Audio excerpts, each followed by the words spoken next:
G'day. In this episode of my podcast, I thought I'd mix it up a little bit and discuss one of Shakespeare's comedies.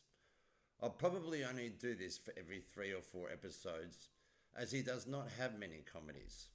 Most of his works are tragedies, followed by his histories.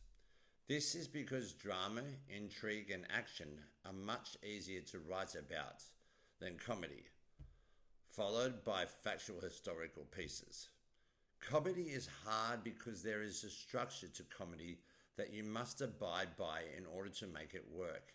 And even then it is difficult because comedy is about holding up a mirror to the dark side of reality and then flipping it by mocking it, which is why comedy at this present stage in our society is hard to come by, because people are so damn sensitive, self-absorbed and narcissistic these days, they can't take a laugh at themselves or other people. They see everything as an attack on them, personally or in some group they have no association with that is less fortunate than them, so they can virtue signal to make themselves look good to others, thus feel good in themselves, without actually doing anything to contribute to solving the problem other than just talking about it and screaming about it at committees and focus groups all day long. They've effectively lost all their sense of humour and killed it for the rest of us, because if they can't be happy, then none of us can either. Ironically, these are the same people who turn around and attack those around them in order to drag everyone else in society to their level, in order to make themselves feel better and more superior. Indeed, many of Shakespeare's comedies, there are dark elements at work, resembling those of his tragedies. However, those dark forces are overcome through the course of the comedies by elements of good and light, so that they don't run away and turn these works into tragedies. For example, the whole subplot of Don John in Much Ado About Nothing is dark and twisted, but without it, the main plot could not get resolved, and the comedy would not come to its full fruition with its happy ending. Hey, get your mind out of the gutter. Where everyone gets married at the end, as opposed to killing each other. If Don John would have his way, that's what would have happened. But I will discuss this further in the episode about Much Ado About Nothing. Let's stick to the play at hand, shall we? A Midsummer Night's Dream is probably my favourite of Shakespeare's comedies. I'm not saying it's his best comedy, an argument which is debatable, as comedies are so subjective, unlike tragedies and dramas. Indeed, the majority of scholars, admirers, and even the general public would say that Hamlet is his greatest tragedy, if not his greatest work. And I will discuss why when we talk about it in its very own podcast further down the road. But I do love A Midsummer Night's Dream for its magical elements, which leads to some hilarious and quirky moments. Arguably, though, his greatest and most famous comedy is The Taming of the Shrew, but I'm not ready to discuss that play yet, as due to the current society problems we are facing due to feminism, I will have to leave that for another episode, as it will be an explosive and divisive episode. I've only seen one production of A Midsummer Night's Dream in London, so I have nothing to compare it to. However, I have to tell you the production I saw was amazing. The acting was superb and it was brilliantly cast, especially the actor and actress playing Bottom and Titania respectively, Queen of the Fairies. The actress playing Titania even looked like a hippie in her headshots in the program, with big hair and flowing white summer dress. The actor playing Bottom was of course tall, big and boisterous, and had fantastic comedy timing. The beauty of A Midsummer Night's Dream, and the comedies that it is entwined and ensues within the play, is that it uses 3 story elements simultaneously to do this. While there may always be a main plot device in the tragedies and the histories with 1 or 2 subplots interwoven within this story to help drive the narrative forward and ultimately reach a conclusion, the comedies don't work that way. Yes, there seems to be a main plot device, that one which starts and finishes the play, but it does not encompass the play within and throughout the script. This causes intrigue, confusion, and subterfuge, which in turn creates the comedy and thus the laughs. It is a bit of slapstick at times, a type of comedy that hardly gets used today, if at all, as it is hard to surprise audience with shock and awe in this way anymore because we as a species have gone through that era with Charlie Chaplin and the like. Plus, after living through 2 world wars and multiple global pandemics in the last 2 centuries, we are no longer the innocent race we once were. If anything, the main plot line is the story we are first introduced to in the bard's work. You will quickly find falls away in the background and does not reappear until the last few scenes of the last act. This will quickly become apparent as I am explaining what happens in this work when I will start going back and forth through the other 2 subplots in order to explain everything that is going on. Please try and stick with me as I go through all the characters and their stories and how they are all interwoven, as this can get quite confusing. I know I had to go back over different scenes in different acts in order to get it clear in my mind how everything fits together to create the comedy, and the names are quite confusing as well, as the story is set in Athens in Greece. Not that there is anything wrong with these names, they are just not so commonly used in modern day era in the West. And if any of my Greek audiences know about anyone who has any of these names still, please let me know. I'll be fascinated to hear about it. We begin with the story of Theseus, a duke in Athens, and Hippolyta, a man and a woman respectively, because there are only 2 sexes, who are due to be married in 4 days. Theseus is impatient and wants to elope right now on this very day. However, Hippolyta is in a dreamy state and wants to savor every moment leading up to the wedding. Typical woman. But this wedding is not where all the chaos and confusion comes from. It is the arranged marriage of Hermia to Demetrius by Hermia's father Eugeus, because she does not want to marry Demetrius, as she is in love with Lysander. Enraged by this, Eugeus must go to the duke and ask permission to invoke an ancient Athenian law that states a daughter must marry a suitor chosen by the father or else face the death penalty. Theseus is reluctant to invoke this law though, as he offers them both another choice. Either Hermia marries Demetrius or live the rest of her life as a chaste nun worshipping the goddess Diana. Hermia rejects this proposal and so makes secret plans with Lysander to run away to his aunt's house in the forest. The problems begin when Hermia tells her best friend, Helena, what she intends to do, because Helena is in love with Demetrius, who broke up with her to be with Hermia. So Helena thinks that by telling Demetrius what Hermia truly wants, that he will leave Hermia and come back to her. But the plan backfires when Demetrius chases Hermia and Lysander into the woods to confront them both. So Helena realizes her mistake, chases after Demetrius to stop him.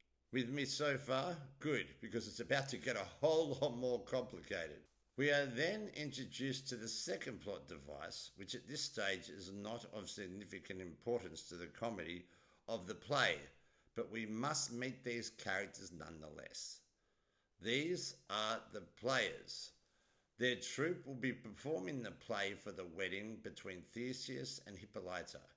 They are arguing who should play which roles in the play, with the most vocal of these arguments coming from Nick Bottom, as he is the most boisterous of the troupe. Nothing much else happens here that is of significance to the overall comedy of the play, so I will come back to these chaps later. We then get introduced to another main plot device in this comedy in Act 2, Scene 1.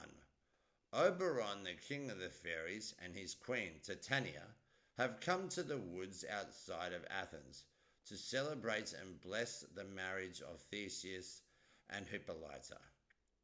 These two, however, are estranged, as Oberon wants Titania to give him her Indian changeling so that he can use it as his own personal knight, or henchman. Titania, however, refuses, as the changeling was given to Titania as a gift by its mother, who was one of Titania's worshippers. Furious, Oberon seeks to punish Titania's disobedience. Oberon calls upon Robin Puck Goodfellow. He's a shrewd and knavish spirit to help him concoct a magical juice derived from a flower called love in idleness, which is basically a love potion.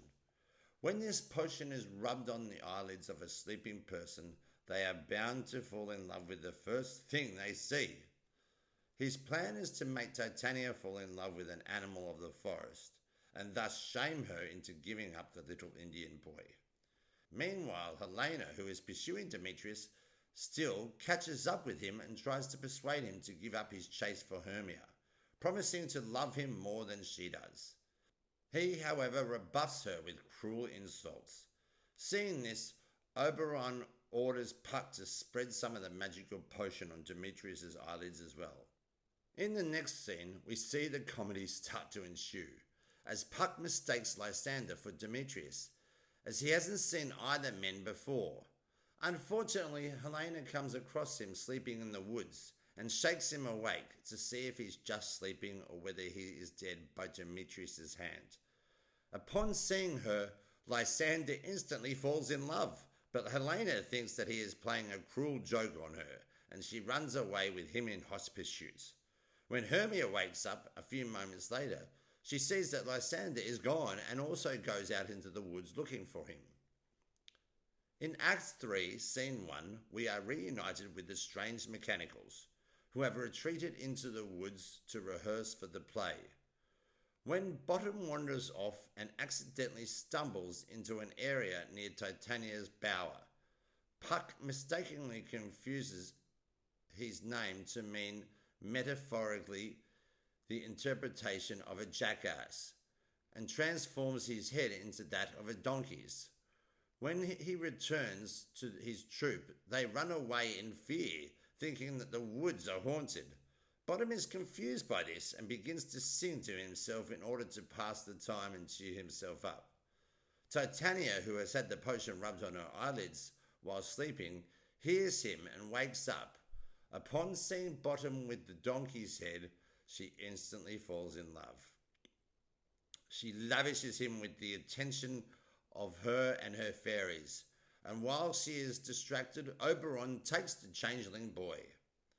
In Scene 2 of the same act, Oberon is enraged to see that Demetrius is still following Hermia, who thinks he has killed Lysander, and she is trying to find him to confront him about this. Oberon orders Puck to go collect Helena in order to fix this problem, while he spreads the potion on Demetrius's eye so that when he wakes up, Helena is there and he too falls in love with her instantly. Both men are now in love with Helena. However, she is convinced that both suitors are mocking her, as neither loved her originally. Meanwhile, Hermina finds Lysander and asks him why he left her. Lysander, however, claims that he never loved Hermia and instead loved Helena. This quickly escalates into a quarrel. Oberon and Puck both agree that they must resolve this conflict, so they both agree that by morning none of them will have any memory of what happened, as if it were all a dream. So Puck distracts Demetrius and Lysander by mimicking their voices and leading them apart. Eventually, all four find themselves isolated, falling asleep in the glade on their own. Once asleep, Puck administers the love potion to Lysander again, returning his love to Hermia, and casting a spell over all Athenian lovers, saying all will be well by morning. Having achieved his goals, Oberon releases Titania from her spell and orders Puck to release the donkey's head from Bottom. This is where Theseus and Hippolyta once again appear back in the story, as they are on an early morning hunt in the forest and find the four young Athenian lovers asleep in the woods. They wake up the lovers, and since Demetrius no longer loves Hermia, Theseus overrules Eugenius' demands and arranges a group wedding. The lovers decide what happened the previous night was a dream, and none of them can recall exactly what happened. In the next scene, the only thing that I will reveal is that Bottom wakes up with his own head, returned to its natural state, which is one of a man's, and that what he experienced the previous night was also a dream, past the wit of man. Anyway, I won't explain much more, as it's all pretty standard from here on until the end of the play. The strange mechanicals put on a performance for the Athenian royals, and everyone gets married. One thing I will mention, which is a brilliant piece of writing for someone from so long ago to do, was that once everyone leaves the stage, Puck is left on his own, and he restores amends and suggests to the audience that what they just experienced was but a dream itself. The only time I've seen this device used effectively in modern day cinema was the Tom Cruise film Vanilla Sky, whereby he opens his eyes at the end. Most people I know think that this is Tom Cruise's character waking up from his coma that he went into halfway through the film after a car crash. However, I believe that the whole film is a dream to him. Watch the film and let me know what your thoughts are. No matter what your interpretation is, it is a great movie nonetheless, because it is one of the only movies that makes you think like this. Join me for the next episode, where I will finally discuss Shakespeare's most famous work with his most famous soliloquy, To Be or Not to Be. Until next time, as always, remember, and yet to say the truth, reason and love keep little company together nowadays, because Lord, look what fools these mortals be.